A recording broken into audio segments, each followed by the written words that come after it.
Seton Carew gave us our first clue. Ancient red rocks. A white marble hidden inside. And a pattern, wherever we looked, they kept one secret.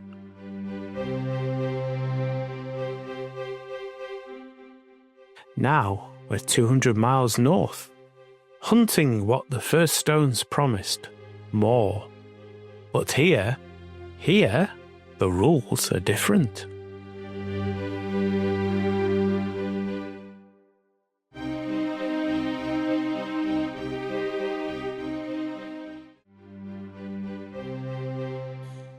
Okay, to hunt for Scottish spheroids, we need to understand their home, and what a home it is.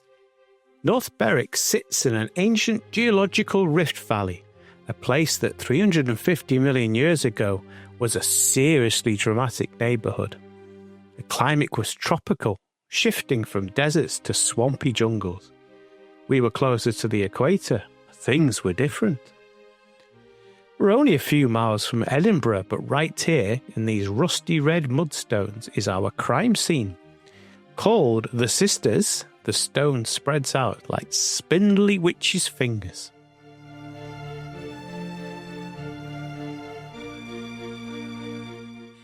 For over 150 years, this has been Edinburgh's playground. The Victorians dubbed it the Biarritz of the North, a place of grand hotels and sandy beaches where the well-to-do came to take the sea air. Today, the steam trains are gone, but that elegant holiday spirit remains. Now, the draw isn't just the ice cream and golf courses, it's the wildlife. The harbour is a gateway, a launch point to one of nature's greatest spectacles, the colossal seabird cities of the Bass Rock and the Isle of May. It's a place where birdwatchers and day trippers come for a glimpse of another world. But we're not here for the puffins. We're here because beneath the sunscreen and the sounds of squawking gannets, this town is built on a secret. 350 million years in the making.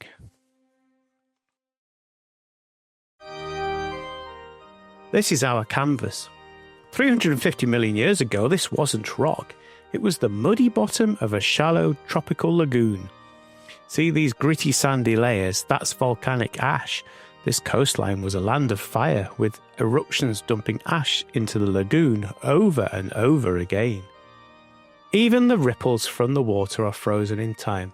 This iron-rich mud was buried, cooked and stained a rusty red. Perfect for hiding the kind of secrets we're looking for.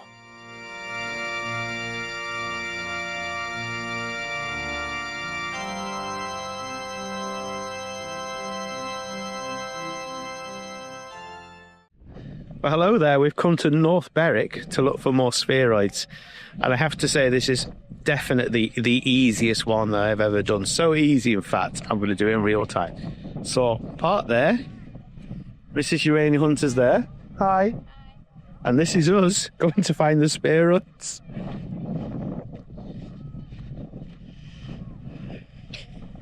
So I'm at North Berwick. I should have really said that. So North Berwick, which is not far from Edinburgh in Scotland, and just by the harbour is this fantastic and wonderful beach. So I've got some sticky seaweed to go over. I'll show you there. It's all a bit yucky, nicely decaying and everything.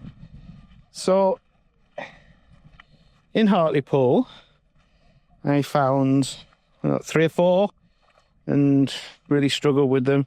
However, here we have loads. So I'm just going to point out a few. There's one. Then there's loads in that rock there. And even some of them have got the cores exposed. So that's got the core, that's got the core. And there are so many. So if I just pan, I can show you. So this is not sandstone, this is mudstone. So that is just the bit that I've had a look at already. So this is mudstone. So this is about 100 billion years older than the sandstone. So we've gone from 200 220 million years ago to 300 million years ago to about 350 million years to go. So there was no dinosaurs. No, nothing at all. So yes, it's just amazing, but they're just everywhere. There's a nice big one. There's a nice big one that you can see. So not only is there more of them, they are also bigger. But another interesting part of these spheroids is that they are greener than the ones in Hartlepool. So you can look at the size of those. They're nice and big. So these are greener. What I'm also going to do is see if this is making any difference with the Geiger counter. So I'll just put it back into there. Let's see if that makes any difference. So it's 2.4 over at the beach. Sort of see how that goes. So yes, these are slightly greener. So that's going up a little bit, but I've just seen a nice, it's got 2 cores, this one. Look at the size of that one. There you go. So yes, you can see it's going up a little bit. 3.43. So it's going up a little bit. So we can see what that is and see that it's just 0.04. So I suspect these aren't as uranium bearing as the ones in Hartlepool. So I just found this really cool pebble with one on. How good's that? I'm not sure you can see it properly. See if I can wave it around a bit. It's even got one on the other side as well. That's how common these things are. And you can see the core, and that's just on the beach. Just on the beach behind me. Crazy. A nice big one. Counts are going up slowly. Sort of reaching towards 4, which isn't a lot really, because it's 0.5. It's worth checking. I mean, I don't know if you can pick it up on here. There's just so many of them, and they're so visible to the naked eye as well. It's just all over the place. This is quite a nice one, nice complete one. And the dark core there, and the Geiger count has gone up a little bit. So, why do I not know how much uranium is in these? Is because when they were doing the research for this, the researchers focused on different elements. So if you remember back to Hartlepool, they are, it wasn't just uranium, it was different concentrations. And one of the things is gold. And funnily enough, the ones here have higher levels of gold. So I suppose if you're your average geochemist and you could search for gold or search for uranium, you'd probably go with gold, wouldn't you? You know, the Sherwood sandstone over at Hartlepool, whereas here, this is mudstones. It's an older rock. It's slightly different. It's still sedimentary, as you can tell by the layers. In fact, if I just walk over to this one, you can see the layering. So it's still a sedimentary rock. Look at the spheroids. Isn't it? But the actual sort of chemistry of the rocks is slightly different, even though they look very similar. So I guess someone needs to get hold of some of these spheroids and stick them in a mass spectrometer or something, which unfortunately I don't have, and I don't think I'm getting one for Christmas. But you never know. So we found them, but they're different. Not the stark white of Hartlepool, but a subtle greenish grey. That colour is a clue. Something here literally changed the spheroid recipe. And the core, it's a different kind of treasure trove. The radioactive readings are milder, but the test shows something wild. A stunning concentration of gold, vanadium, tellurium, and mercury. Different colour, different metals, but why? Surely a rock is a rock. It's that easy to find these that even Burt the Hedgehog is helping me have a look. Isn't that right, Burt? Look, he's found one already. Aren't you a clever Burt? What a superstar. Finding these spheroids was almost too easy. Even Burt could sniff them out. But something was different. Greener, more numerous, less radioactive. Why? Then we looked up. Those ancient sentinels on the horizon, the law, Bass Rock, whispering clues in a language of fire and stone. To solve this puzzle, we'd need to listen, because the juiciest secrets, they're always buried deepest. We needed to get our sea legs and a little life jacket for Burt. Before we set sail, the maps tell a story. Look at this. The coast here isn't smooth, it's punctuated. These islands, Bass Rock, Craigleith, the Lamb, they don't emerge gently, they jut, they intrude. And inland, the law, it doesn't belong to the rolling landscape around it. On the elevation data, it's an anomaly, a solitary sentinel. But this isn't a random coastline. This is a landscape built by immense violent force. And we're going out there to get a closer look at the very engine that created it and the strange rocks on the shore. Our first stop was Craigleith, a glimpse of what was to come, but then we turned towards the main event, Bass Rock.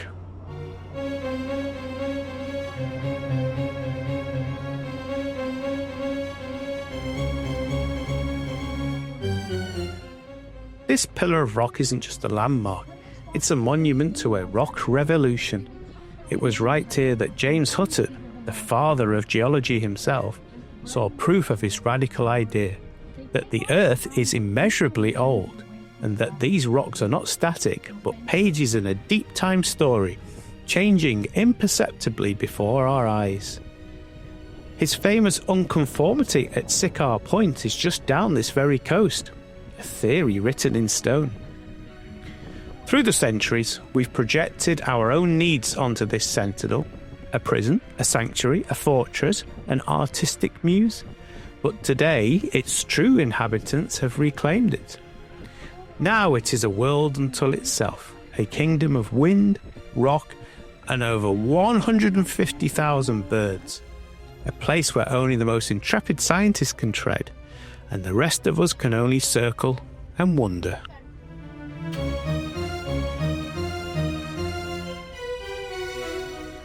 But forget human history for a moment. Out here, nature is the only show in town. It's a perennial dance of life, courtship, rivalry, and the frantic work of raising chicks, all set against this rugged stage. The ocean provides a boundless buffet, drawing in everyone from the tiniest puffin to the most curious of seals. But a feast isn't enough, you need a home. And what a home this is. Why do so many birds choose this rock and not another? The answer isn't in the water, it's in the rock itself. This just isn't any old stone. This is a fortress sculpted by the very forces that give this entire coast its character. This isn't just a rock, it's a ghost. The solidified remains of an ancient volcano's heart, frozen in time. Over 330 million years ago, this was a searing pipeline of magma, forcing its way up through the crust. But it never saw the sky. It cooled here, trapped in the throat of a volcano, hardening into this incredibly tough rock, phonolitic trachyte. And as it cooled, it cracked, creating this breathtaking geometric architecture. Nature's own cathedral. Think Giant's Causeway or Fingal's Cave. Later, new pulses of darker magma injected itself into the cracks like black veins. These basalt dikes are the rock's final chapter of volcanic violence. But the true story is one of disappearance. For millions of years, wind, ice and sea have been the sculptors. They've completely erased the volcano's outer cone, the ash fields and the lava flows, washing it all away. What remains are the toughest parts, the hardened plumbing. Bass Rock, below, these aren't separate hills. They are the last standing stones of a vanished volcanic world. The crumbling skyline of a kingdom of fire now given over to the birds and the sea. This is what we have come to learn and why the spheroids are different north of the border.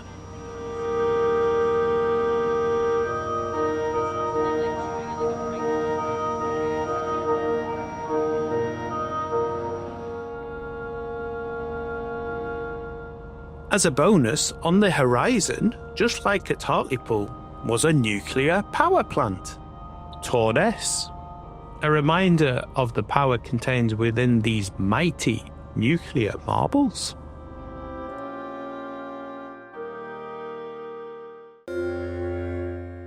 So why do the spheroids here sing a completely different tune?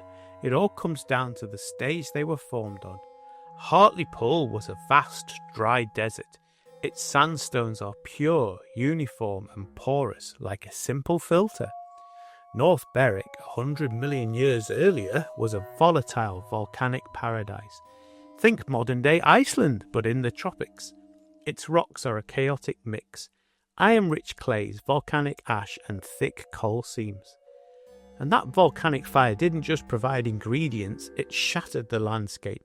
It created a massive underground superhighway of fractures and faults. This meant reducing fluids could spread everywhere here, creating spheroids in any rock they touched.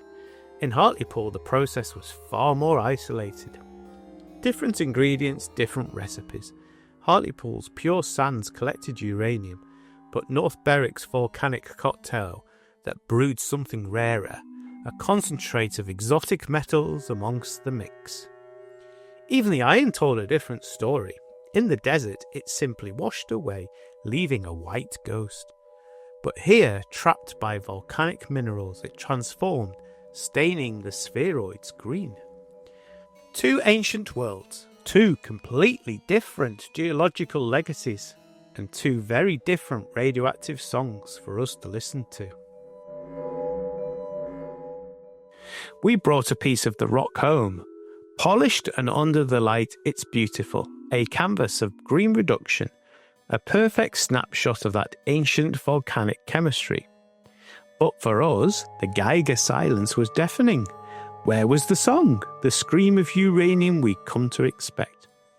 We were just unlucky, or did we pick the wrong rock? The data doesn't lie.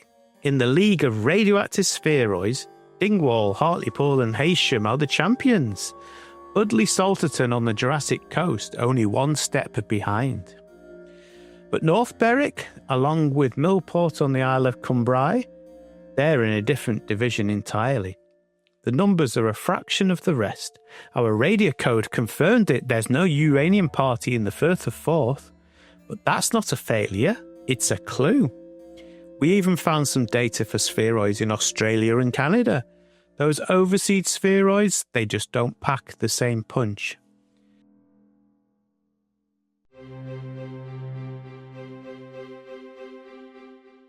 So it tells us that here, the geological story wasn't about concentrating uranium. The volcanic recipe, the specific mix of chemicals, pathways and fluids, cooked up something else entirely. A treasure of gold, tellurium, vanadium, mercury, all sorts of different metals. So the song isn't gone, it's just in a different key. And sometimes what you don't find tells you more than what you do.